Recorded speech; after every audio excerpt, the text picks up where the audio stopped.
USAopoly is the company behind your favorite top-quality custom board games made with brands you love. They're your source for authentic hot pop culture board games and puzzles. They also create award-winning tabletop experiences that will keep your game nights fully entertained with laughter and shareable memories.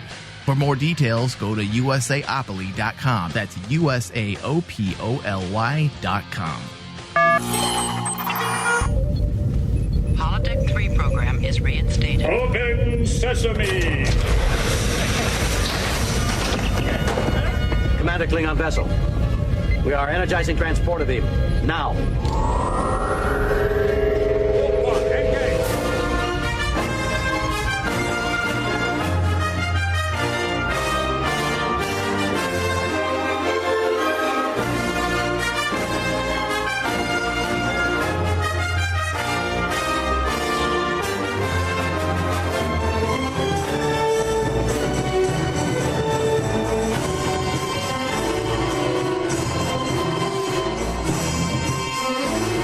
Hello, everybody. Welcome to Star Trek from the Holodeck, the Discovery Edition.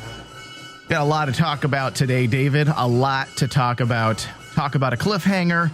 That was one heck of a way to end it for the mid-season. So today we're going to be breaking down Star Trek Discovery Season 1, Episode 8, titled Into the Forest I Go, directed by Chris Byrne and written by Bo Yeon Kim and Erica Lee Polt. Synopsis is, bypassing Starfleet's orders, Lorca uses the USS Discovery's crew's ultimate asset, the ship itself, in an effort to end the war with the Klingons once and for all. But is it once and for all? Is it really once and for all? We shall see. They definitely bookended. They definitely gave us some closure to finalize or finish off the first chapter of Star Trek Discovery before heading off to the mid-season break, but I feel like the war is far from over. Far from over. What are your thoughts on that? I'm in agreement too. It's far from over. I'm interested to see where they're going because you're right. They bookend the first couple episodes. These first eight or nine episodes. It felt like a complete season almost. It felt like a complete season because honestly, from the very beginning, we've been saying that this is the story of Burnham. Yeah. And I thought that basically the way Burnham's character was dealt with in this episode, this was a really great bookend for her character. I mean, the question for me is like, where do you take Burnham from here? Well, where do you not take her? Where can't you take her, Dave? I mean, there's plenty to explore. She's far from being closed out. Did they give her some closure? Absolutely. But I mean, these types of things don't just get washed away by one tidy little ending. So this week's episode, as we have alluded to, was definitely the mid-season fall finale. And yes, it was intense, exploring, possibly through some misdirection, sexual assault, psychological effects of PTSD, all these elements that dress this sci-fi exploration epic in a bit of reality. It's all worked so well. The writers have dotted all their I's, crossed their T's. They did everything they needed to do to make sure that this show feels good and feels legit. Not only does it feel like Star Trek, but it also feels like something new, as we keep discussing, which you have to do that when you're dealing with modern audiences and you wish or hope to have longevity to your series. You can't just appeal to the Star Trek elitists like ourselves. You have to also appeal to the modern contemporary palette, which is very different from the last Star Trek TV show we got, which was the early 2000s. And even that time period arguably was the point in time where a lot of TV viewing habits started to change. Taste started to change. So the things that even worked during Enterprise, or they thought worked for Enterprise, didn't work. That's why we got a show that got canceled, because they were trying too hard to hold on to the old feeling and the old style of writing, and it didn't quite work the way they had hoped. Whereas with Discovery, they are taking the best of everything, a little bit over here, a little bit over here, and then putting it all together and saying, this is our series. This is how it's going to work. This is how it's going to survive. So bringing all these elements, as I was saying, via fringe science and real human issues, it's what's making this show fantastic. I want to touch on that a little bit more the reality aspect. I feel that that's always been a part of Star Trek, dealing with real problems, real issues. And this is something that we're not seeing them try to do something different for Discovery. They're borrowing the things that worked from Star Trek, the realistic nature of people's problems and what makes the human psyche tick, what makes it not tick, what hurts us, what helps us. And this is what Discovery is doing as well.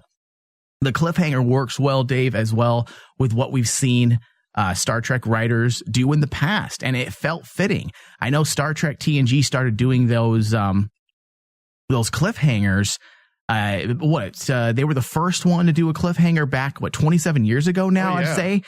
We had our first Star Trek cliffhanger when Picard was captured by the Borg.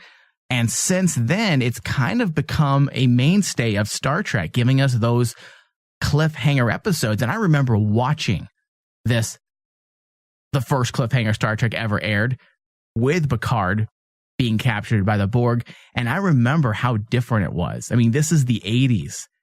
So different in the way television is being done today. And even cliffhangers it wasn't a mainstream word yet for television. Cliffhangers were what? Yeah. We've heard it to be continues, but a cliffhanger like this for an entire effing season. I remember, in fact, I still have it in my storage, my Star Trek nerd storage. I have the TV guide that went into an entire expose on the genius of the Star Trek cliffhanger. And they discussed this one in particular, and it was dated from the 80s. So it was a big deal for television to even start utilizing the cliffhanger and not just the classic to be continued from one episode to the next. This was a cliffhanger that would have audiences waiting an entire summer. Yeah, and I remember during that time, there was so much. That was when like Star Trek's fan base started to really grow, because then you started actually seeing fans like start coming out of the woodwork saying, "Oh, what's going to happen? What's going to happen?" Right. Is Riker going to be the captain of the Enterprise from here on out? Yeah. Is Picard dead? And Shelby. And I wait, is that her name? Shelby, the blonde? Oh yeah, that's right, Shelby. Yeah. But like, I used to remember that basically during that time when we had to wait a full summer till TNG restarted. Yeah. That everyone thought William Riker was going to be the captain of the Enterprise from here on out. Yeah, it was cool. It's a nice little writing gimmick that I felt worked back then, and I feel like it still works for today's audiences. And I am very happy that the writers of Discovery took that page from the TNG days and said, "Hey, you know what? Let's keep it consistent. We're only going to be away for 8 weeks roughly. We'll be back.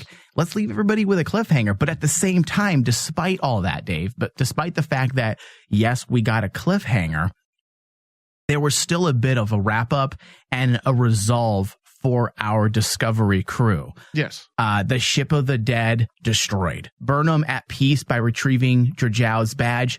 Closure. The Emerald was rescued. Closure.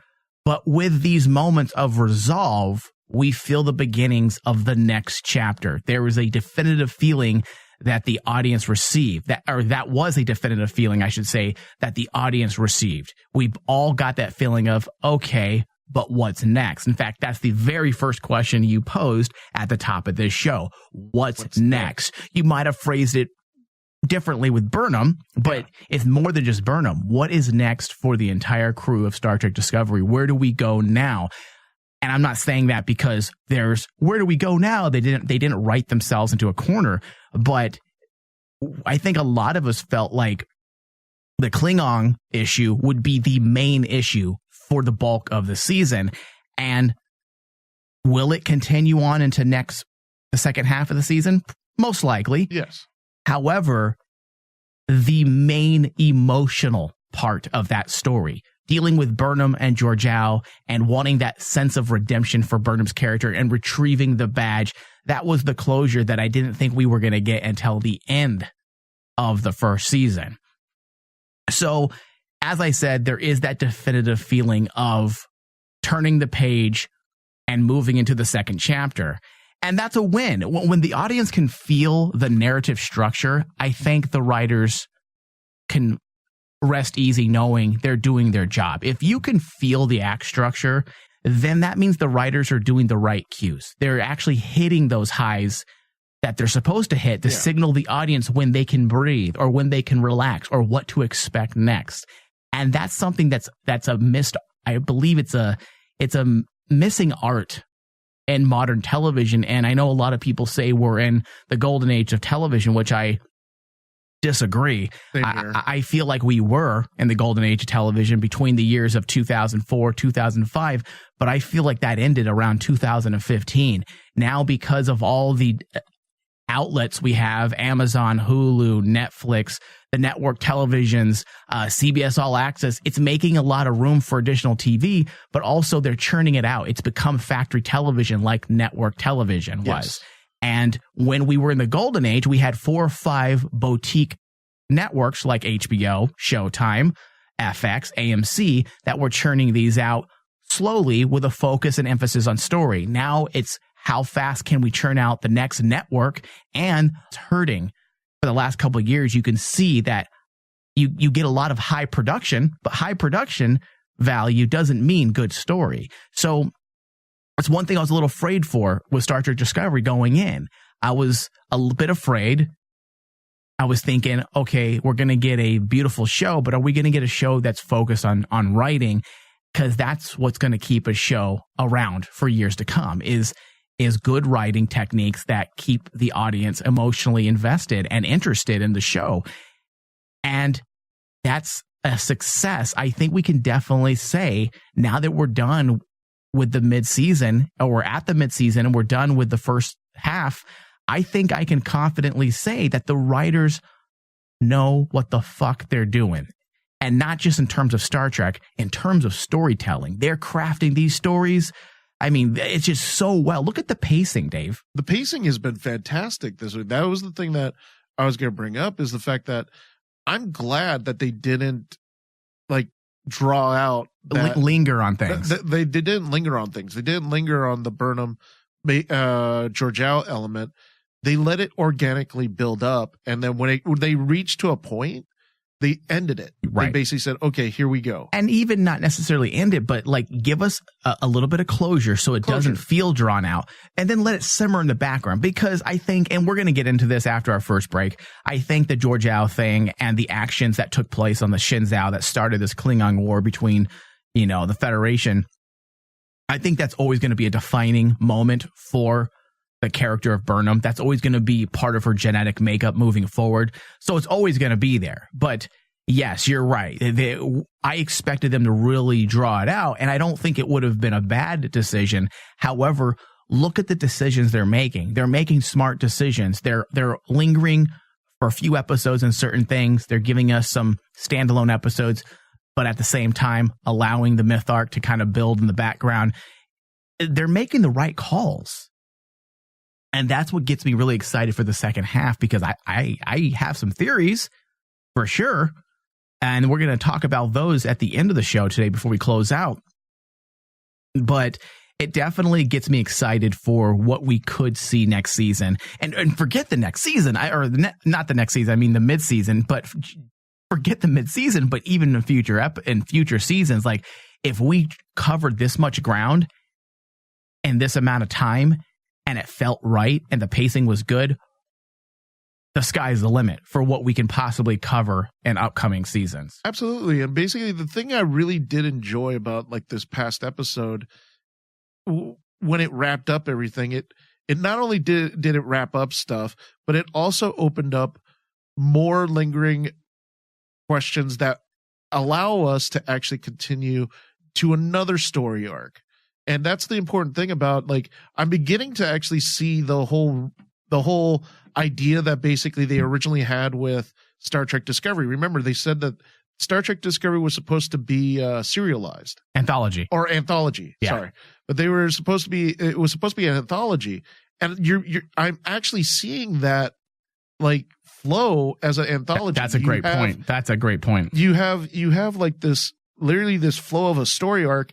Then it ends, but then you have a beginning of a new story arc. There's so many questions that I had at the end of this episode. Where does Lorca? How does Lorca fit into this? Lorca's going to get in trouble. Yeah, he did a great thing, but he did disobey Starfleet. Yeah. You know what? You bring up a great point with the anthology aspect. I forgot about that already, but you're right. And maybe that's why the pacing is so effing tight, because of the fact that, quite simply, this was supposed to be a one and done season, and then they're going to move on to a different ship, different crew, different time period, different scenarios. So that makes a lot of sense. So now my question is like, okay, if the anthology, the first mid-season, it was Burnham's story, right? What if everyone's like saying, oh, everyone thought that they're just going to jump to a different crew? No. What happens if they jump to a different character? Now the next season's going to focus on, say, someone like Ash. Maybe it focuses on Ash. Maybe it focuses solely on Lorca. Could be. Let's put a pin in that and talk about our theories for the second half of the season, because that's actually a great talking point. But first, before we get into all that, David, we do have some news that we like to go through. Number one thing is the Stamets theory is picking up speed, which is, will he become the Traveler? I know we briefly mentioned it. I want to say the very first time the tardigrade was introduced and they started mentioning crossing through with different dimensions and traveling at instant speeds across unknown regions of the galaxy or the universe. The first thing we said was, I wonder if this will be the beginning of the Traveler. When we saw that Stamets was going to get involved, that he was going to be the hub for this. And sure enough, I mean, it goes to show you how in sync we are with many of the Star Trek fans out there, because now we have blogs popping up all over the place. And I'm not saying they listen to our show. I'm saying that we're meaning we get it. We feel, we understand what Star Trek is about.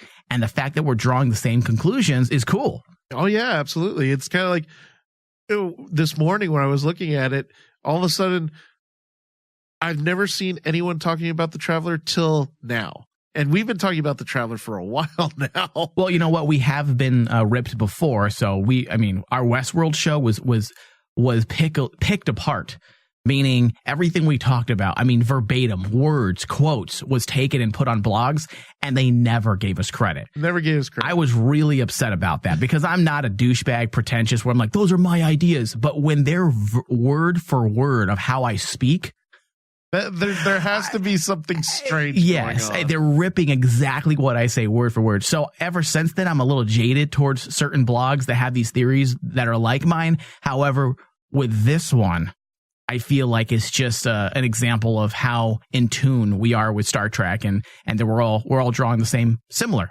conclusions. Yeah. And I would be okay with it. I also don't want to get into that area, Dave. And we know when it comes to shows like this, it's very common for fans of a show like us to draw a lot of conclusions that aren't there. Or draw correlations, I should say, that aren't necessarily there, because we know so much about the Star Trek universe. We're constantly seeing something that may not be intentionally there.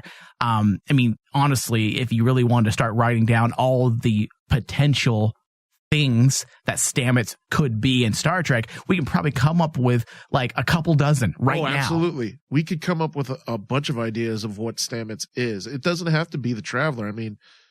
It was the most obvious. It's the most obvious because most of the fans nowadays will remember the Traveler. But like, you can search back through history and there's so many, I guess godlike beings and Star Trek's littered with those types of characters. They've never explained that they could explain through Stamets. Yeah, I agree. Also, Dave, premiere date has been set. According to Deadline.com, Star Trek Discovery's Chapter 2 gets premiere date on CBS All Access. According to the article, it says CBS All Access has slotted the premiere date for the remaining 6 episodes of season 1 of its hit original series, Star Trek Discovery. Chapter 2 returns Sunday, January 7th, and it begins with episode 10, Despite Yourself. I like the fact that basically they refer to it as Chapter 2. It really does force that anthology aspect that we were discussing about, that basically you have Chapter 1, it's Burnham's story. Chapter 2, it's another separate story. So I'm I'm liking how this is working out. I can't recall any other TV series that has actually done it like this and done it this tight, where it's basically it fits perfectly. Continuity or the pacing is actually very well done. It's not too fast. It's not too slow. It's the right pace. Sometimes once you start moving those hips, the motion just kind of takes over itself and the pacing is right. There's no overthrust. You're not trying too hard. It just feels good. It feels good. Yes. And then it's abruptly over with an intense sensation of blood rushing. Why is that funny? I don't understand. Why is that? I'm being serious. All right. What else do we have for news, Dave? All right. So makeup experts reveal process behind recreating Klingons on the Star Trek Discovery. There's a few takeaways. This is an article that's been going around for a couple weeks now, and I've been meaning to get to it. And I keep forgetting due to other discussions we get into. But it's worthy of discussion. There's a few things worthy of note here. And Klingons is the focus. According to the article, Klingons have been around since Star Trek, of course, launched in 1996. But on the new series Star Trek Discovery on CBS All Access, they've gotten a new look. Makeup experts Glenn Henrik and Neville Page talked to CBS about reimagining Klingons and how they got their inspiration. Now, the takeaway's coming up right here, Dave. It allows them to navigate their vessel, explained Page, when it comes to the helmet. Page said the user can only see through helmed via special Klingon HUD technology. When asked if the Klingon aesthetic was inspired by Asian art, Henrik and Page said it was, but also explained that in the chronology, of the Star Trek universe, it's difficult to say who inspired whom. Are the Klingons the ones who introduced that art motif in ancient alien theories to us? She asked. Hendrick added that they are looking back at previous iterations of Star Trek to draw inspiration, which is good, which is exactly what they should do. They shouldn't be trying to change the aesthetic look of the Klingon culture at this point in time. Changing the look is one thing, which is what they also discuss, and you can tell they were being very careful because as promised by the showrunners of Star Trek Discovery, that there will be an explanation behind the different look, which is a major, at this point, if they were just to let it ride, would be a major canon issue. Yes. So there is an explanation, and she says very carefully, this is the question first, where did the Klingon aesthetics come from? How was it generated in the original series, and how did it evolve in the next generation? Then she says there's a cultural patina we're trying to... Patina? Yeah, patina. Is that like Pantene Pro V? So stupid.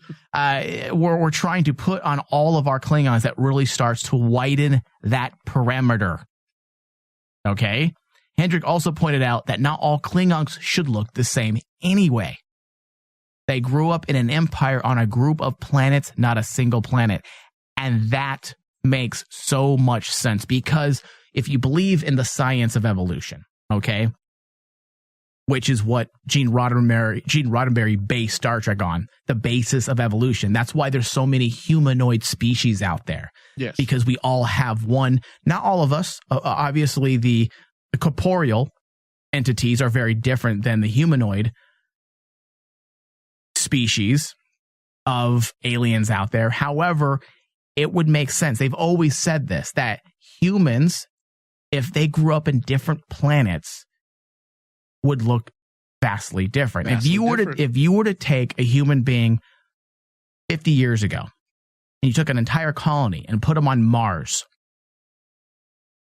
50 years later, they would be giving birth to kids that looked very different than our kids. Yeah, because of the difference in gravity. It could be the difference in gravity, the atmosphere. Everything. The whole entire living conditions are vastly different than what the human body is used to on Earth. So for them to explain it, if they explain things like this, it would make sense on multiple levels. Not only would it make sense for Star Trek canon, but also it would make sense in terms of science and evolution, which is what Star Trek has always been built on, is actual science. So that would be a great way to not destroy canon and to kind of bring everything together to where it makes sense and feels cohesive within the Star Trek universe and with everything that we've seen before.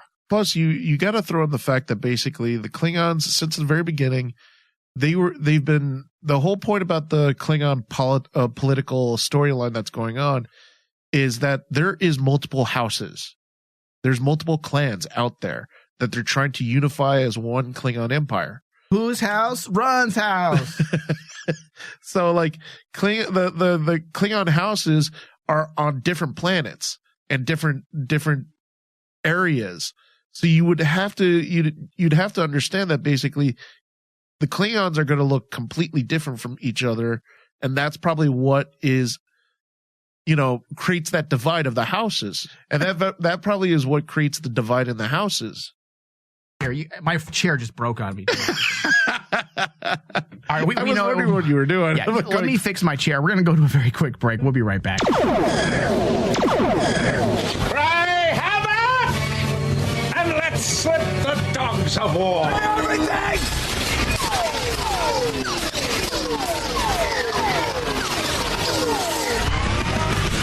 The Rain Man Show. The Rain Man Show. Yeah. The new Apple updates. There's an update, right? Yeah. They're just silly. I mean, when I think updates, I think, hey, let's have a stronger platform, a better system. I just spitball. Better performance. Give me some more. Give me some more ideas that you think would come with an update. Batteries consumption is reduced. Okay. Resolution maybe on the screen. I don't need to update that. Better content, video quality content. Yes. Actual bokeh effects. He's such a douche. God damn it. He's such in English. He's an autistic douche. I'm gonna name things that nobody knows. It was a thermometer of the atmospheric pressure. It was a linchpin for the promo for the iPhone 7. They're turning into a stupid version of Facebook. I don't need a giant emoji from my mother when I'm asking her if she's coming to town this weekend. Big fucking smiley I don't face. need it. What teenager is running the Apple board meetings? Tim Cook is not a genius. You know what he's using? He's using his high school daughter to come up with an idea. He's like, hey, honey, let's have lunch tonight. You want to come to work? It's bring your daughter to work day. Give me some ideas. What do you guys want? It probably is. Well, we like emojis. He's chewing gum. That's chewing gum. Good idea. Tim Cook needs it. Can we get the death dealer and so let's you know what? Let's do a change.org to kill Tim Cook. And Frankenstein back to life Steve Jobs. Let's dig him up, sew them together. Get some backing and his brain's alive still. They froze that. Yeah. And we'll just put him in a little machine and it'll get him to start working on Apple products again. Just like Walt Disney, they froze him and they're waiting for the Imagine 100 years. Oh boy. Oh, shit. A lot of people don't know that. We have Walt Disney in carbonite. That was the ultimate deal we made with George Lucas. And there's Han Solo. We got the copyright details on how to make carbonite. They're going to Darth Vader him. We can rebuild him. Yes, that's great. Sometimes I go and play with his frozen balls. Oh. It's really fun. For more Rain Man, visit RainManShow.com.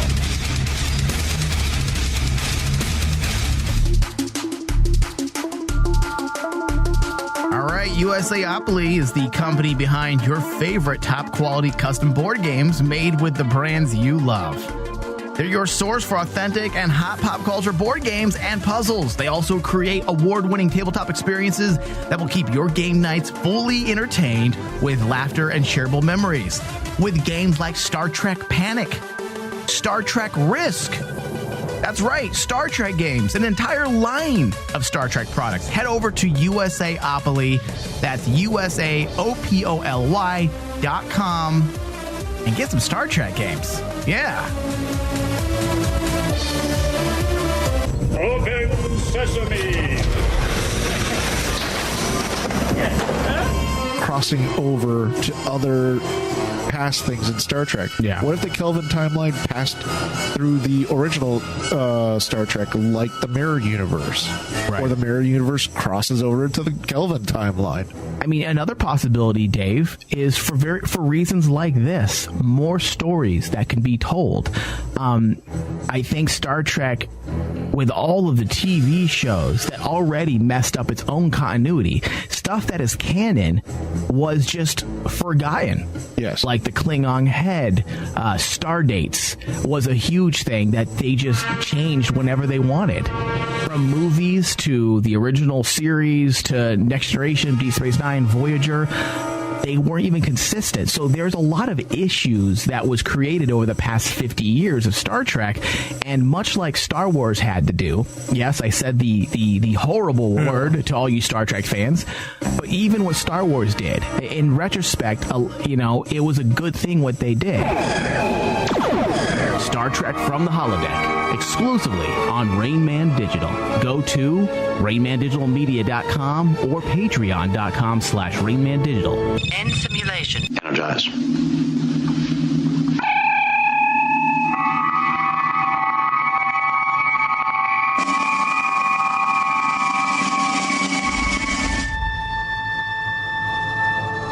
All right, so today we're going to be breaking down Star Trek Discovery, Season 1, Episode 9.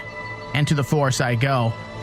But before we get into that, I just want to let everybody know, if you ever miss any part of this broadcast, past or present, please head over to iTunes or Stitcher and just search Star Trek from the Holodeck. Add us to your favorites. Give us a thumbs up. Like us. Love us. Give us reviews as well. It helps. Every little bit helps. It is a very logical thing to do. Yeah, absolutely. Don't defy my orders. I will not take it lightly like the Vulcan Admiral did. You'll stick me in a torpedo bay? I will send you to the brig with Laurel so she can have her way with you. That doesn't seem like a bad thing. You know what? Am I the only one not turned off by that? Like, if I was Ash, I'd be like, what are you crying about, dude? Man up. Got a hot, crazy Klingon broad after you? Why not? Why not? Any port in the storm, I guess. I know. Yeah, we probably should have said all that, but all right. So directed by Chris Byrne, written by Bo Yo Kim, Erica Lepote. All right. So synopsis: bypassing Starfleet's orders, Lorca uses the USS Discovery's crew, the ultimate asset, the ship itself, an effort to end the war with the Klingons once and for all. All right. This week, Lorca proved that he should be wearing that Starfleet uniform, and I'm happy. This is going to be my interpretation for right now, because there's also another opposing view we'll discuss in a moment. I feel like he's still a bit ambitious, but that's not necessarily a bad thing. Lorca finally became a Starfleet captain, someone that we weren't anticipating. I don't think anybody expected him ever to get to this point, just because he was introduced through very grimy glasses, someone you can't really trust. And I'm not saying he's completely trustworthy yet, but I'm saying that I don't think we expected to see this type of captain at this time in our story. Well, the thing you have to understand also is, like, after I watched this episode a couple times, the question becomes, what makes a great captain? And then, like, I started thinking about it. The reason why Lorca's a really great captain is because he's a manipulator. A captain manipulates his crew. You look at any type of leadership or anything, one of the key traits that makes a good leader is he is able to manipulate his crew. I do it all the time to the host on this network. Yeah. You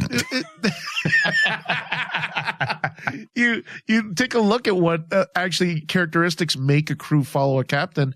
If a captain's able to manipulate you, or a leader's able to manipulate you to do something that normally you don't want to do but you kind of see as the greater good, that's a sign of a good leader. Yeah, I agree, Dave. I agree. Manipulation isn't as negative as people think it is. It has the word manipulation has a lot of negative connotations, or it comes with a lot of negative connotations, but it's not necessarily bad. However, the way they're using it, it's obvious that it may, again, they're doing misdirection. This is the cool thing about the writers. They could be doing misdirection on his true agenda. Like, are they leading us down this path, showing us that he might be manipulating people for his own gain, but in actuality, he's actually being sincere? That's the beautiful thing about this writing, because at this point it's interpretive, because as we said in the very first episode of our discussions, for Discovery, we said this is going to be an ongoing mystery. There are elements that we are not going to be privy to. And I'm not just talking about the obvious narrative arc and where the story goes, but we're talking about characters as well. We said this from the very beginning, that Burnham is the eyes of the audience. And as long as Burnham doesn't know, guess who's not going to know as well? We aren't. We aren't. Once Burnham finds out, we will find out. The story is being written from her perspective. So because of that, we're only going to know things that she knows. And dude, the one thing that I actually really like this first part of the season is the fact that they've really stuck to their guns when it comes to Lorca. Lorca started off as this character, a very mysterious person. I really like that. I still love that scene of him explaining the fortune cookie, the aspects of a fortune cookie. It's a great introduction to his Burnham. character. And up to this final episode, that scene still holds true. You don't know what Lorca's all about, just like that fortune cookie, because it's all up to, just like what you said, interpretation. Whenever you open that fortune cookie, whatever it says in there is up to you, how you interpret it. And Lorca is like that. It's kind of like we're still not sure what his agenda is, but we see him doing things that are interpreted as a good captain. He is a good captain. Yeah. And despite what I think many of us anticipated, as I was saying, I think many of us were much like Stamets as well, and felt like he didn't care about such things as exploration. So I liked that we shared a similar feeling with one of our characters. Yeah. He chose to stay and fight the Klingons and protect the indigenous beings on Pavo. These were nice wins for the audience to slowly guide us into what we know of the Star Trek world. And these are the things that are like the takeaways for this episode when it comes to Lorca's character and his development. Well, the one thing I want to point out also about Lorca, the whole beautiful thing about Lorca this episode, when he talks to Stamets, he doesn't do the smarmy thing and basically make it sound like he's interested in exploration. He emphasizes that this is Stamets's time to be the great explorer.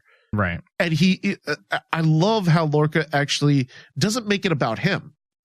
He never makes his art. If you notice throughout the entire season, when it comes to Lorca trying to manipulate or get his crew to do something, he never makes it about him. He makes it about them. You guys want to do this, right? He's like literally telling Stamets, you're a scientist. This is what you wanted to do. You wanted to be the great explorer. You wanted to actually unlock the secrets of the fourth dimension. Right. You have that ability right there. And he never makes it about himself. He even does that to Burnham. Yeah. He says, this isn't about me. It's about you trying to, you are a talent. Right. You are an asset to this ship. And I'm like going, I don't know if it's just because, I forgot the actor's name who plays Lorca, but the way he portrays Lorca, he doesn't do it as almost like in a sinister way. He does it. We've mentioned this before. Discovery has a way of making these characters feel real. Well, it's all about the writing aspects and what they're doing with these characters. And we touched on it for a second about the mysterious elements and seeing things from the perspective of Burnham. And that's how, I think that's the ingenious side of Discovery and what they've done. It's the unexpected elements. It's been a great way to get the story going in a non-predictable fashion. We're not really sure where Lorca stands. Is he manipulating? Is he being sincere? These are questions that we should be asking. We should be feeling the conflict of whether or not we are to trust this captain. And it's a nice play on what we have become accustomed to, because in years past, we've come to trust the captains of our shows. So to play on that very trust and then make us question it is very different for a Star Trek audience. And that's why I think it works so well. And the reason why this has managed to work so well is the way we were thrown in the midst of a story. It's people's lives in progress. We're not privy to the beginning of the chapter of their lives. We're almost thrown in the middle of a chapter. We were always the first to arrive. If you look at shows from the past, we were always the first to arrive. There was a definitive beginning in previous treks. yes, the original series, we understand Pike was the first captain and there's history with Spock, but we always get the sense, same thing with Next Generation, same thing with Deep Space Nine. We feel like this is the beginning of a new life for them. Yes. You get the idea that from the encounter at Farpoint, they're picking up the first officer, the crew's getting to know each other, we're getting to know them. You look at Deep Space Nine, the same thing. Voyager, the same thing. We're not in the midst of an ongoing story. It feels like we started the same time that they did. Whereas with Discovery, in order to keep that mystery and keep certain narrative ideas that may come up down the road in the shroud of darkness and mystery, they have thrown us in the midst of a battle where we have to now fumble. Where did their story begin and where does it end? And because of that style or that choice of writing and how they started this series, we are given the mystique surrounding all of our characters and Lorca in particular, because he was placed purposely in that position to play on the audience, to test Burnham, to give Burnham a second chance. But is his second chance going to lead to his own immoral actions? Did someone who gave her a second chance, is he actually a piece of shit? Is this really the second chance she wants when she's trying to gain redemption? So all of this works together. There is so many conflicting thoughts and potential story narratives all intermingling, and you're left as an audience with real possibilities. Yeah. Nobody knows where their life's going to go. And that's the problem with so much TV today, Dave, is that we have become so accustomed to stories and we expect things. We already see it coming from a mile away. And with a show like Discovery, we're not quite sure what's around the bend with our characters. We might have an idea what may happen with the story, but our actual characters and how they're going to react and interact with each other is something that we aren't quite able to put our finger on. And that's why the story is so engrossing. And that right there is the most important point for me, why Discovery for me has been fantastic. It's not predictable.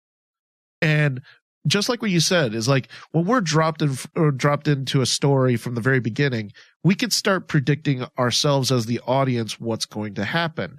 And back then that worked fine for television and for writing. And basically that's writing 101. You introduce your audience to a story, and basically the audience kind of walks on this nice little path. Nowadays, you're right. I mean, like, shows nowadays become so predictable, it makes the audience jaded. And that's how I feel, is like whenever I watch some shows nowadays that basically are on, even on Netflix or even on other programs, it's just too predictable. It's like I can automatically say, oh, that's that character right there, he's the villain. Oh, that character right there, oh, that's the secret hero that's going to come out of nowhere and help the hero save the day in the very end. Yeah. And the thing that I found so intriguing with Discovery, it dropped us into a scenario where we're like going, okay, what the hell's going on? We have to play catch up. And because they make the audience play catch up, the writer controls the story, and you get this really nice cohesive storyline that us as an audience can really enjoy, instead of sitting back and going, okay, this is what's going to happen. Okay. Soap opera. Okay, that's where that character is going. Here, it's like, okay, who are we going to focus on? What's this character? Who's this character going to be fit into everything? And I think, honestly, that is the one change in television I wish a lot of shows would do, is get away from trying to let the audience guide you. You, as a television show or a writer, have to guide the audience. Right. Yeah, absolutely. And bringing it back a bit to Lorca, this week he definitely, again, unexpectedly honing his James T. Kirk. that opening dialogue of his, that was epic. Yeah, it fell on par with the captains before, which again was a nice little give back to the fans of Star Trek. Willing to break rules if it means it will be for the greater good. It's the archetype of our Trek captains. And that very thing, the archetype of our Trek captains, that's why I never, and we're going to deviate just a bit from our main topic, but that's why I never quite understood the dislike for Burnham at the beginning, when I saw a lot of people complaining about how disobedient she was. And I was left scratching my head. I'm like, well, except maybe Cisco, he followed orders for the most part. Yes. He also wasn't put into a lot of situations where he had to go against orders. But all of our leads have always broken orders. It was the rogue swashbuckling antics of our captains and some of our first officers. I mean, even Spock got into that game in the movies. Yeah. I mean, Star Trek 3, they commandeered an entire vessel.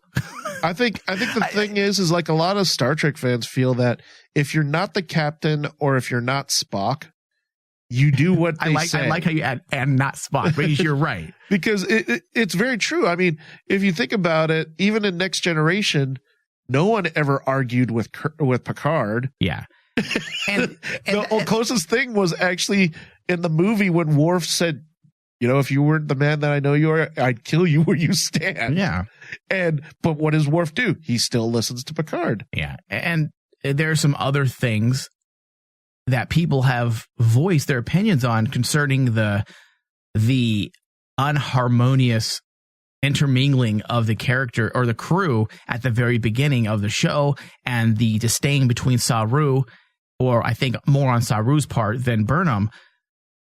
But that's also something that was very common in the show that started it all. If you go back and watch the original series, there was a disdain. And I know people are going to disagree and want to fight me because they love to romanticize the relationship between McCoy and Spock. Oh, dude, I'm glad you're bringing this up. But there wasn't that. You know how that classic, hey, you're a friend of my friend, so I guess I'm a friend with you too? Like that. That's what the relationship was. They were both friends with Kirk. And dude, you got to remember. McCoy insulted. And exactly. Do you remember how aggravated McCoy would get with Spock and call him all these green-blooded hobgoblin names? He would just insult him continually, and Spock would just stand there with his hands behind his back, annoying him in a very Vulcan way. They weren't the best of friends. Not until the movies did they start to truly appreciate each other and develop their own bond. But in the series, I would even go as far to say that there was disdain there. There was a dislike for Vulcans. I mean, do you remember McCoy? Yes, he was a crotchety old man in Next Generation, but they even reintroduced him that way in the Encounter at Farpoint cameo. Yeah. What are you, a Vulcan? I don't see the ears. Oh, an android, just as bad. Just as bad. And then I was like going, that's how McCoy is. And I'm glad that you bring that up, because so many Star Trek fans keep saying that, oh, there's too much conflict. There's too much conflict. I'm going, you guys do realize that the crew was not, the crews of past were not as, harmonious as everyone wants to believe. You can't have a story without drama and conflict. And as long as they don't go too far, and I felt like Discovery has managed to tackle that and create discord amongst the crew at the beginning. And now it seems like everyone's working together, which feels right. But that was just a little minor deviation. Let's get back on track. Deviation. Now, let's present, Dave, and you did jump ahead a bit with this, which shows me that we are seeing eye to eye on how this story unfolded this week. Let's present the other side of Lorca, okay? We talked about how he has finally earned his Starfleet uniform. He's finally acting like the captains of old, something that we didn't necessarily anticipate. But let's look at the other side. Could this all be a work? And in the show notes, I actually put manipulation. Any way he can guarantee his position by proving his superiority is what he will do. He wants to hold on to that captain's seat. We still don't know truly what his full ambitions are, but I think it's safe to say there's something Machiavellian about his resolve. It's not to be taken lightly. I feel like the manipulation isn't for the greater good. again, I'm presenting another side. Yeah. I'm hoping it is good because I like Lorca. He was willing not to even go rescue his former love interest because he knew that she was going to remove him from his captaincy. He is laying on the manipulation thick. He knows what to say to each member of his crew. Yes. He dangles the carrot in front of Stamets with exploration. This is the definition of to boldly go where no one has gone before. Different parallel alternate universes. And then he gets Stamets on board. And you see him doing this throughout the episode. Different types of manipulation. Lorca has been mapping all of Stamets' jumps. He knows what's been going on. I would even wager he knows that there might be some side effects. Maybe not as bad as he had thought. Otherwise, I don't think he would have sent him to the medical bay to get a full workup, because that's going to play against what he wants. He knows about the alternative parallel universes, how Stamets has been traveling through the mycelial network. Is there some type of ambition here? Is he after something? These are some of the questions that we can now ask. If he has been mapping all these traveling, all the ways that Stamets has been traveling, right? Is Lorca, who's Lorca? Has Lorca been privy to something that he wants that involves traveling through the mycelial network?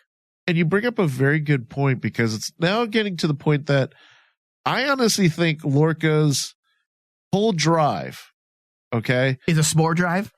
The whole stupid. The whole drive, this whole mid-season, is Lorca saying he wants to end the war. He wants to defeat the Klingons. This episode left me thinking there has to be a bigger end game for Lorca. Yeah. Because I'm sorry. Okay, it's one way to actually be driven, like, say, Picard and the Borg, right? Picard is driven by the Borg because he wants revenge. And we see that throughout Picard's life. Lorca, I'm like going, okay, yeah, you sacrificed your crew and your original ship because you didn't want the Klingons to take them, or you didn't want to be defeated. For me, at this point, he is so driven to make sure we use the spore drive. I'm like going, you just using the spore drive doesn't mean you win the war. It means you just travel faster. Yeah, there's something behind that. I feel like he is in the know of something. He's in the know of something. I'm not sure how much, but I have a feeling that you got to figure that basically he's in the know of something too, because we've also been introduced to the fact that Lorca has been studying alien species that are unknown to everybody else. Yeah, and let's not forget something that we've all forgotten, okay, already. In the third episode, the first time we were introduced to the USS Discovery and Lorca, there were officers with black badges, black Starfleet badges. We have never gone back to that. They have never explained it. We all, again, as Star Trek fans, drew many similar conclusions that potentially Section 31 is involved. And since then, we have not gone back because the story has moved past that. However, we have not explained what that's about. Have we? No. The Black Starfleet badges. I'm really struggling this week. They have not gone back to explain the Black Starfleet badges. Now, possibly, maybe I missed something and they're connected to Black Alert. I don't know. However, why bring it up the way they did? Why bring it up the way they did at the very beginning in episode 3 and say, I've never seen black badges like that? Well, the thing is also like when that episode happened, it was such a obvious moment that basically they wanted us as the audience to focus on the fact that these guys are wearing different types of uniforms. Their badges are different. And even the most honest part that I found was the fact that after that, you find that basically when Burnham gets her uniform, right? You'd expect, okay, if she's part of the crew, she probably would get a black uniform because, hey, there were people in the same, they were wearing black uniforms. But then you came to realize that Burnham, Saru, all the regular crew don't wear that uniform. Yeah. They don't. And so I'm like going, I started thinking to myself, why would they actually just throw that one time at us in one episode? Yeah, there's something and there. Never come back. There's something there, and I'm sure that there's still mysteries about the Discovery ship that, you know, I think the crew does not know about. Yeah, they laid it on thick at the beginning, and I have a feeling that they're going to end up going back to it before the end of the season. I feel like it has to do with Lorca's main agenda and what his purpose is on the USS Discovery. It goes farther. It goes beyond simply defeating the Klingons. You're right. Now, moving forward in this discussion, Dave, I want to discuss the differences, or I want to discuss first the parallel alternate universes that was brought up, which was definitely a great fan moment for Star Trek box fans. Has just been opened. I would agree. You have to be very careful with these types of things. Most TV shows can never do it right. And this is nothing new to Star Trek. We have had mirror universe episodes in almost every Star Trek series, correct? Yes.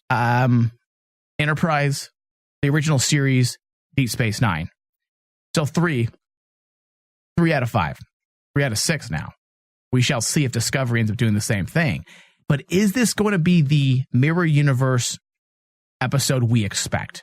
Basically the Terran Empire. Is it going to be the Terran Empire? The alternate mirror universe, the true mirror universe, by definition, what it means in the Star Trek wiki. Is it going to be that universe where the Terran Empire runs everything and they're a military prejudice organization that tries to conquer everybody? Very Genghis Khan. Roman. They're Roman. Yeah, very Romanesque. I think that's the question that we have. They're not going to bring this up without actually doing something about it. Why bring up alternate universes? Why bring up parallel universes?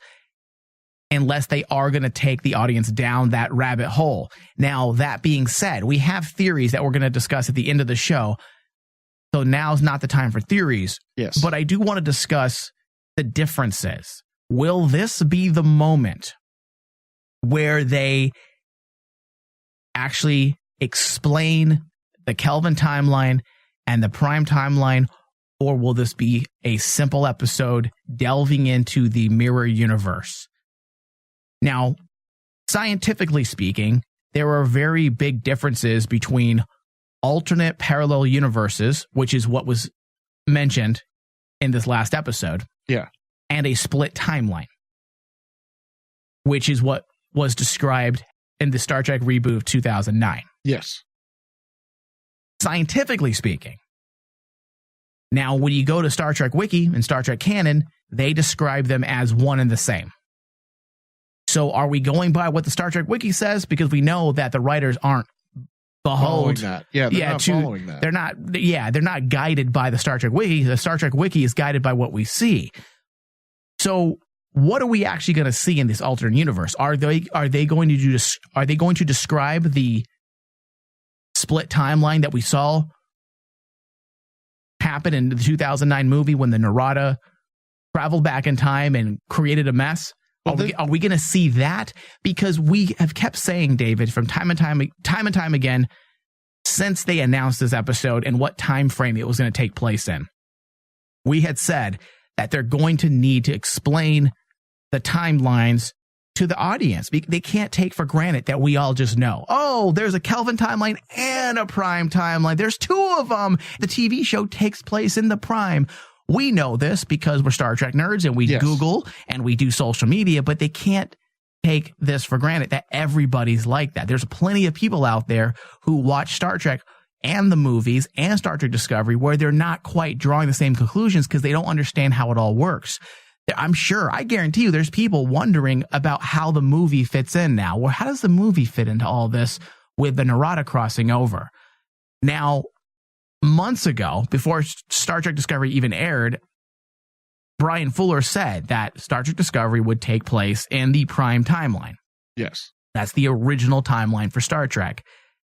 However, will this be the moment? Are they setting down the groundwork to help explain the differences between the Kelvin timeline that was started with the J.J. Abrams reboot and the Prime timeline that has been in existence for over 50 years now? What do you think, Dave? That's why, for me, the most important scene, in order to do this, in order to actually broach the subject, it was important to use Stamets in the scenes that he was in. Like, Stamets babbling about the infinite possibilities and then basically passing out because doing 133 jumps made him literally see things that were beyond his comprehension and his body couldn't handle it. I think that basically we are headed towards explaining the differences between the Kelvin and the Prime. In fact, I honestly think they're going to be opening this up to multiple things. Yeah, they could do. Yeah, because you got to remember that basically they established the mirror universe, and they wanted to establish the Kelvin universe. Well, why can't we have multiple universes then? Multiple possibilities. As Stamets said, the I forgot the exact phrase he said, but basically summed up, it's the infinite possibilities he saw that could happen, and the universes that it creates basically almost creates like if you're familiar with a old sci-fi TV show, Sliders created like an entire concept that basically every little moment changes what we do. So basically there's multiple parallel universes out there because Mike decides to not eat scrambled eggs in the morning. Well, that changes the entire day. Right. And basically, I think that that's what they're going to try to explain. But what you described is the definition of a split timeline. A decision that you make or something that happens alters the course of destiny and creates a split timeline. That's different. Yeah. But then, according to Star Trek canon so far, they're describing it as one of the same. So I'm wondering if they're going, because you got to remember, Dave, they chose specific words. In the 2009 Star Trek, they chose a very specific word when they explained it. They did not say it created an alternate reality. They said a split in the timeline. That's what they said.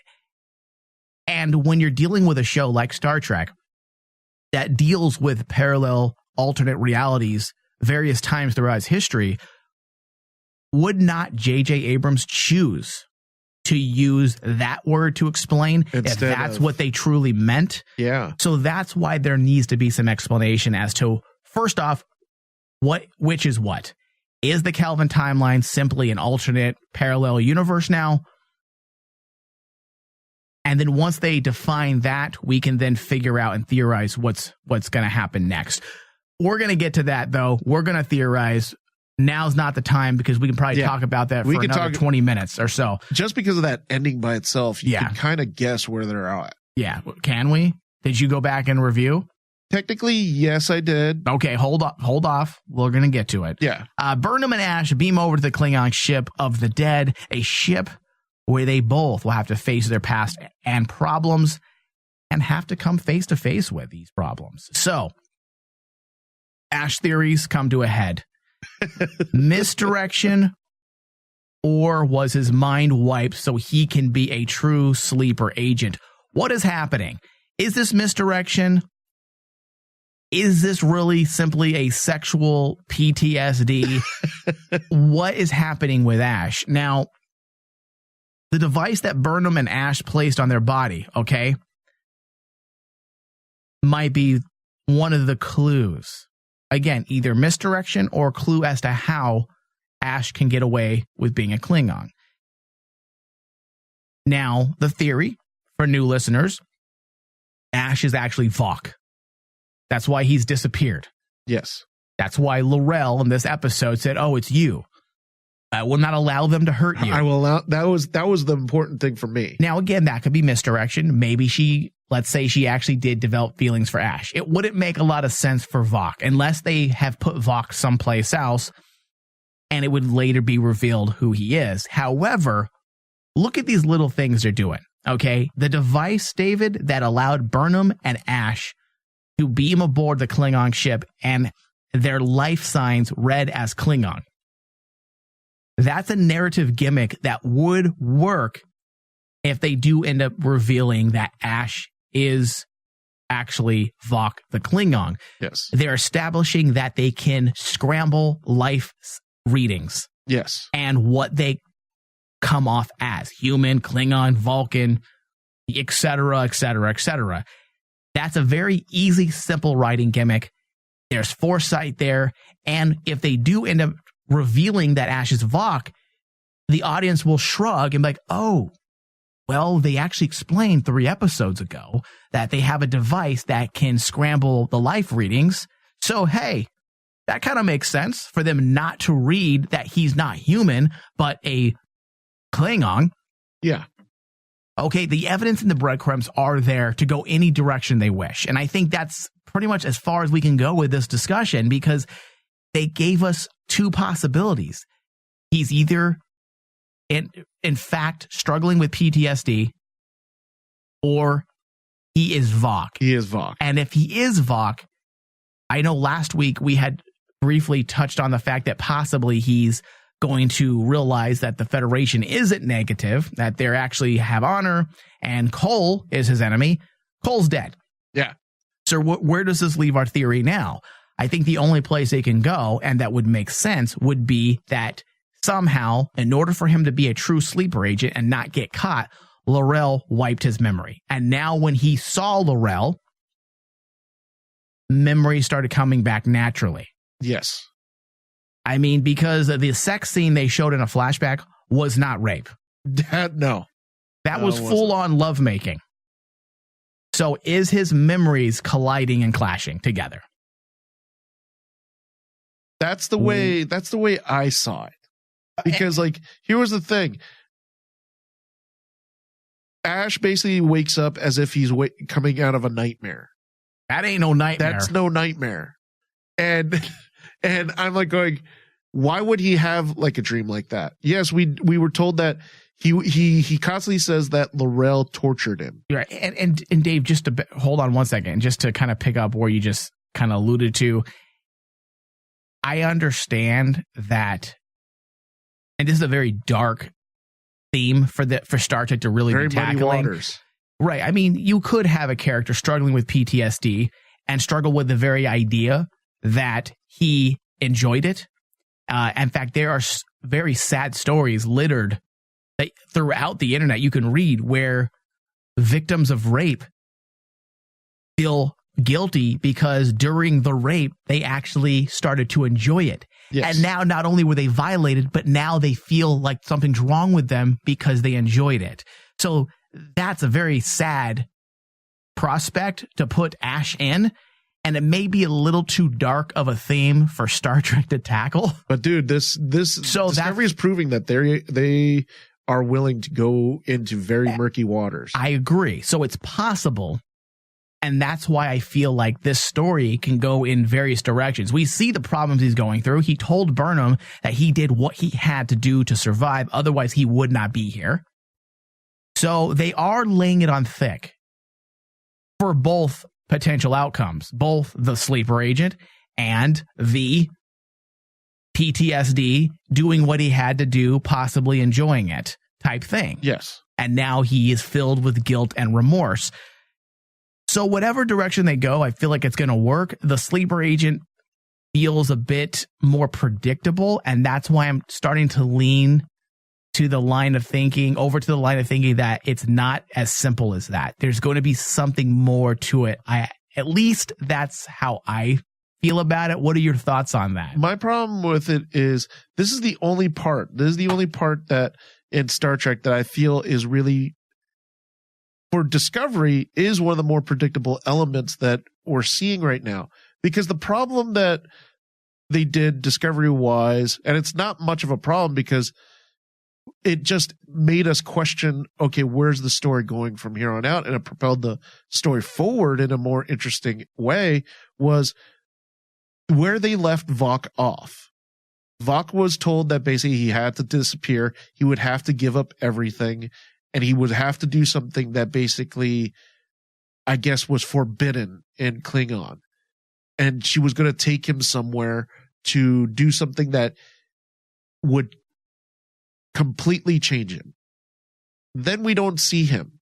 Period. Yeah, we never see him again. I don't buy that Vok left and abandoned L'Rell after all that had transpired. I mean, he is a true believer and a radical. We were, that was established. That's part of his character. Yeah. He believed in not Tuvok. Tuvok is the Vulcan from Voyager. T'Kuvma. He believed in T'Kuvma's purpose, believed that he would be the man that would bring and unite the Klingon Empire together under one house and to keep the Klingons pure from outside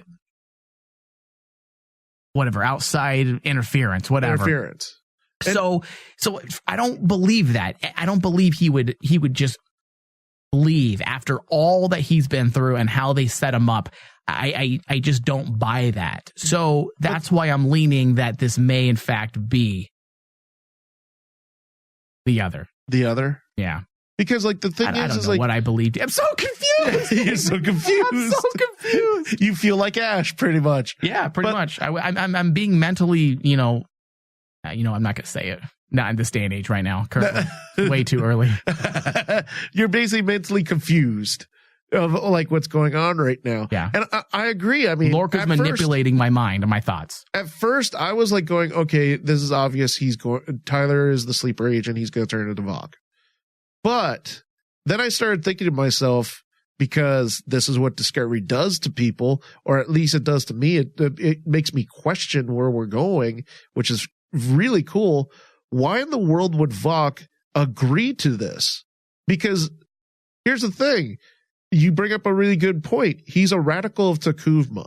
T'Kuvma's ideology was to keep Klingons pure. Yeah, so would he have a surgery that would alter who he is? Alter who he is. Yeah, man, that's the thing. That goes against his character. And that's the thing about this entire scenario. It could literally go in every direction. I have to say it's not going to be as obvious as a lot of people are thinking. And I'm really struggling right now because I don't know if it's obvious that Vok is Ash because I saw it coming through my own analysis of the show, or if it was spoiled to me on Twitter, and now because of that, I'm seeing it. You're seeing it. I almost wish I never saw that spoiler or that theory on the internet, because then I'd be able to really theorize and investigate what's happening. But because of that, I am now being, subtly pushed in another aspect of the story that I don't know is actually even there for sure. So we shall see. Let's move forward. We're kind of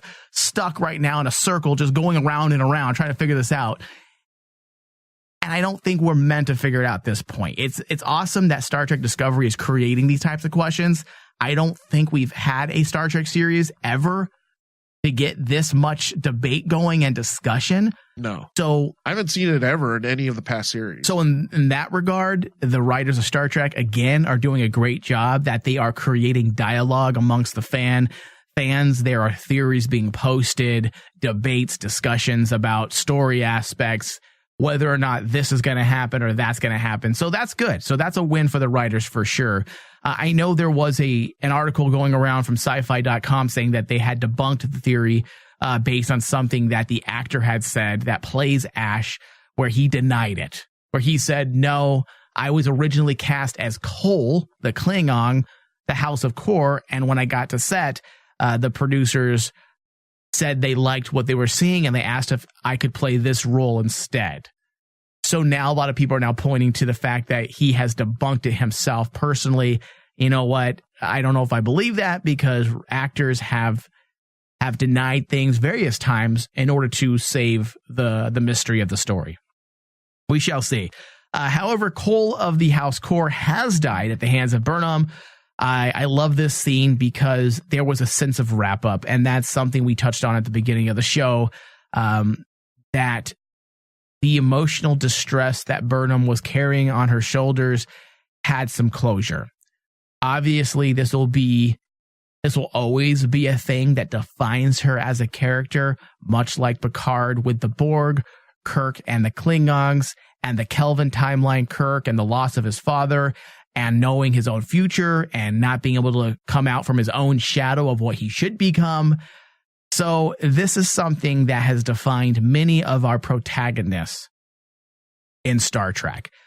Issues that we were introduced to throughout the stories of Star Trek, and they've always been there. They've never allowed them to completely disappear. And it's very realistic to life. We know that when we experience some type of trauma or something major in our life, it never goes away. It becomes a part of our character. It defines us and makes us be who we end up being later in life. So I don't think the Georgiou and the Shinzao incident will ever be completely gone. However, giving us that closure, I felt like that was a neat way to bookend that issue and her redemption of sorts. She was able to, in a way, she was able to retrieve Georgiou's body by getting that Starfleet badge. Yeah.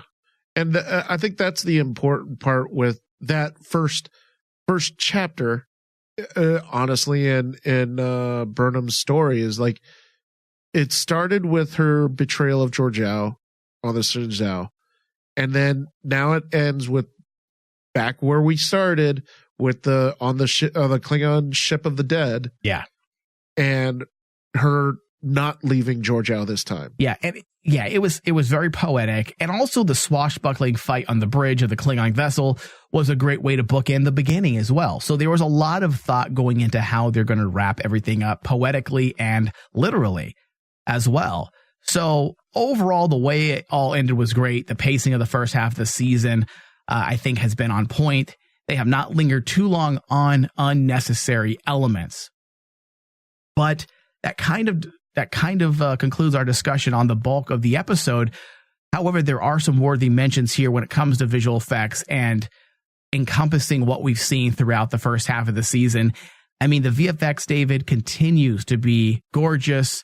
Have you seen like any series right now that has done the visual effects? Hannibal and comes really close. And the other show Brian Fuller did right now for Showtime. American Gods. This is what Brian Fuller has defined himself as, a showrunner that puts together, I mean, completely insanely gorgeous visuals mixed with visual and practical effects to mesh a beautiful image that also tells its own story. And this is exactly what Discovery is doing. So I hope they continue to mesh VFX with the cinematography so that they can continue the mesmerizing aesthetic. It makes it look very cinematic. And like, you're not watching a TV show, you're watching a legit film. Yeah. It's great. I love every moment of this series so far. And I kind of wish there were some negative things I can complain about so it doesn't feel like I'm blowing the show. But it's so good. They've done such a great job. Yeah, I'm so glad, dude. This series turned out much better than I was thinking, because I remember when me and you first started watching this, I was very hesitant because it's been a long time since we saw Star Trek. I think we both were. We're both very nervous, and I was nervous. We were because, very unsure. You know, we made it a joke in the very beginning that the last time we saw Star Trek in TV format, not film format, TV format, was Enterprise. Hey, don't laugh at that. I'm sorry. Enterprise just left a bad taste in my mouth. I feel like they weren't sure what they were going to do with the show. Yeah, they weren't sure what they were going to do with the show. It ended strong. I'm not talking about the finale. The finale sucked. But the last two seasons of Enterprise were pretty effing strong. They were strong. And because they had a game plan. And then when I saw Discovery, when I started watching Discovery, I'm like going, this writing team, this production team knows where they're going. Yeah. They have a game plan. They're like, we're not deviating from it. Yeah, you're right. But Dave, hold on, because you're actually bleeding into our next part here. A live read.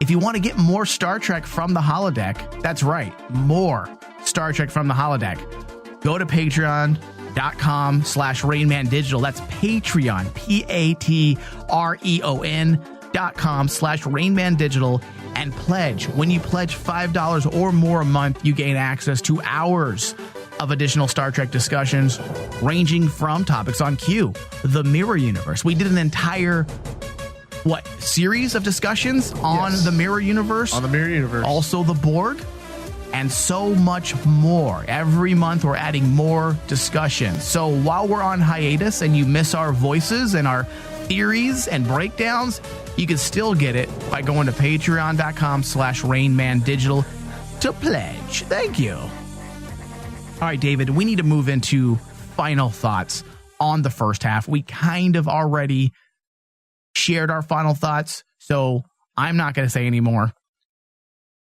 Give me, in under 30 seconds, your final thoughts on this episode and mesh it over to the first half of the season as well. This was a really great mid-season finale.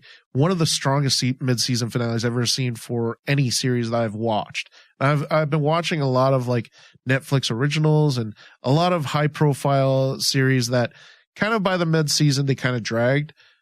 Discovery has a game plan, and I really do enjoy seeing this type of writing kind of evolve.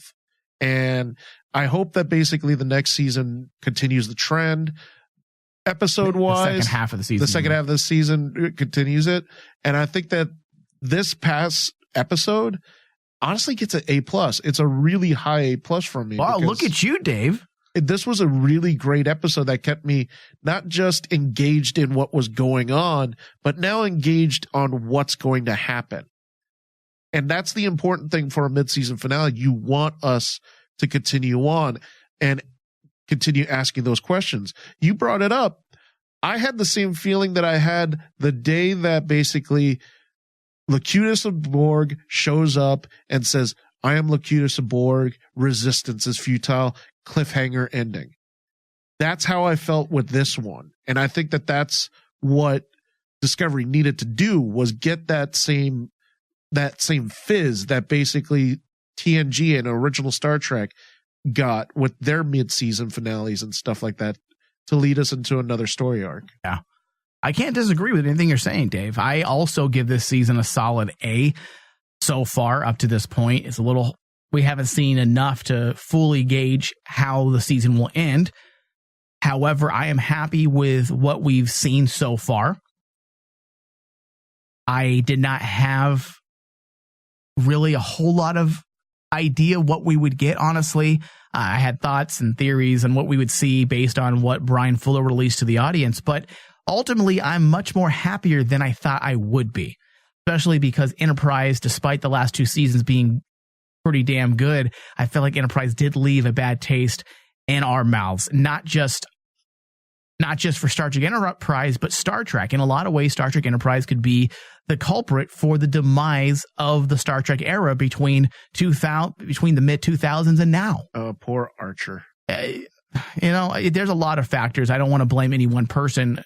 I feel like, Rick Berman and many of the producers behind that series, they got very comfortable and relaxed, and they felt like, hey, we can slap Star Trek on anything, and our Star Trek fans are going to watch it. And obviously, based on Nemesis and Enterprise, which came out around the same time, they were wrong. They became way too lax. And I'm hoping now that they made some mistakes and the torch has been handed to other producers to take over the series, I feel like we're going in the right direction. And I can't wait to see what's next. The only downfall is I need more cat suits. I need more women walking around like Deanna Troi and 7 of 9. What do you think? You don't want the original Star Trek where it's like those mini skirts? No. I need Deanna Troi outfits, and I need communicator badges so I can be like, hey, Deanna Troi, can I use your communicator? Holodeck.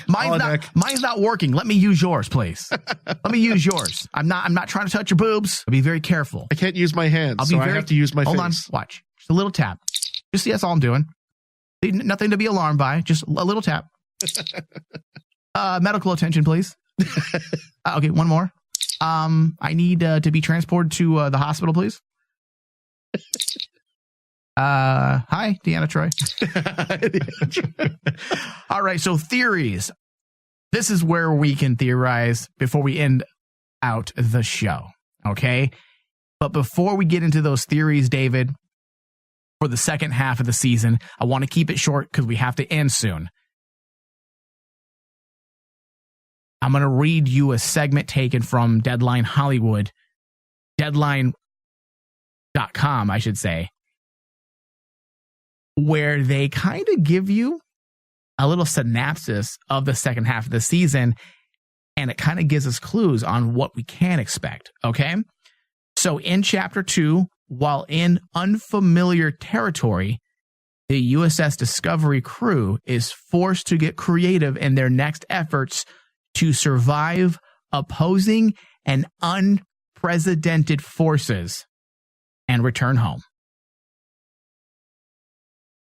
This kind of sounds like we're going to spend the second half of the season lost or in an area of space that we are not familiar with. Now, do you think this is just a preview for what to expect in the opening episode? Or do you think they're setting the tone with a synopsis of what to expect for the entirety of the remaining, 6 episodes? I think this is what we're going to expect for the remaining 6 episodes. Let me ask Deanna Troy. No, there we go. There we go. But honestly, I think that this is basically the synopsis of what the second chapter is going to be about. They're in a different, let's just say that my theory, and I started thinking about this, and then I started actually kind of putting it all together. My theory is the fact that, and it's a bit far-fetched, but someone backed this up. I think that basically they've jumped into the Kelvin universe. Really? Because. So you think that's where they ended up? When that final jump, that was not a complete jump, you think they went actually into an alternate universe that ends up being the Kelvin timeline? I think it's the Kelvin timeline. Where the 2009 movie and their story resides. Here's why. Okay. They're surrounded by Klingon wreckage. Right. They have no idea why all Are we sure it's Klingon wreckage? Yeah, because the ships around them are all Klingon. Because if you look at all the ships that were around them, they were all like the same designs as the ships of the Klingons in the past couple episodes. Okay. So something happened that basically obliterated a Klingon fleet. Now I thought about this and I had to actually research it. In the very first movie of Star Trek, the reboot, they discuss about how a Klingon fleet was obliterated during the scene with Uhura and Kirk, and they're talking about Uhura basically interrupts or gets transmissions that an entire Klingon fleet just got wasted. They got obliterated. Okay. And they're talking about that in the Klingon chatter. From the Star Trek 2009 movie? Yes. Because when they're trying to actually first listen to the Klingon transmissions, that's how they found out about the Narada Nero. Okay, so you think they're in the Kelvin timeline based on that? On that. That could be true. And I think that basically it would actually be kind of cool to tie in the Prime timeline. But how would that work, though? Because the 2009 movie, yes, we're not quite sure where it resides because we know Discovery takes place 10 years before the 5-year mission of the Prime timeline, which the 2009 movie takes place around about the same time. Yeah. I mean, I think give or take 2 or 3 years, because we know the 5-year mission doesn't necessarily start until, I believe, Into Darkness. The 2009 movie was the simple reboot to get Kirk into the Enterprise and to kind of get them back on track with their destiny. That's what the first movie was about. So the 5-year mission didn't start at that time. So maybe give or take 3 or 4 years. Yeah. Again, remember, Discovery is 10 years before that. So I don't know if that would work when it comes to actual time. Well, here's the thing, though. And then you're talking about the time, right? Lorca basically uses Stamets to do 133 jumps. So you think they can cross over not only to just different alternate universes, but also different time points. Right, which would make sense. Because it would make sense because, like, when I did the research on this right before the show, I began to realize that basically Lorca used Stamets to time travel, because remember, he needed to get the data that would have taken, like, I think Burnham says it would have taken a year to get all that data done. So what does Lorca do? He tells Stamets jump 133 times. Essentially, what he's telling Stamets to do is time travel. Yeah, interesting, man. I can't disagree. At this point in the game, it could be anything. It could be anything. But that's my theory. I'm inclined to also say that we're in the Kelvin timeline.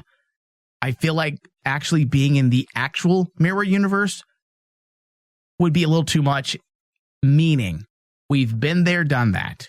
We've already seen the mirror universe. What is the mirror universe going to do to propel the story for Discovery? This series is very different than past Star Trek. Do we really have room to delve into a complete mirror universe episode? Possibly. It's all in how it's orchestrated, right? Yeah. But me as a fan, I'm going to go ahead and theorize that we're in the Kelvin timeline, not based on facts, but because that's what I want to happen. Yeah. Think about the possibilities we can. What happens if Burnham sees Vulcan destroyed? Yeah, it's going to be great. Whatever it is, I'm sure it's going to be cool. I can't wait. I know the Star Trek Discovery fans are excited. And of course, we will be back here the following Monday, January 8th, the day after the show premieres. The mid-season premiere, I should say, happens January 7th. We will be here in the studio ready to discuss January 8th. We're here. We're excited. And if you want more Star Trek from the holodeck during the winter break, please head over to patreon.com/RainmanDigital. Also, sometime this week, I should be releasing my interview with the Star Trek Discovery prequel writer for Desperate Hour, David Mack. I think everyone's going to like it. Lots to learn from his insight, as well as the book he wrote and the ins and outs and how and what it means for Star Trek Discovery. Thank you, David. Thank you. Live long and prosper.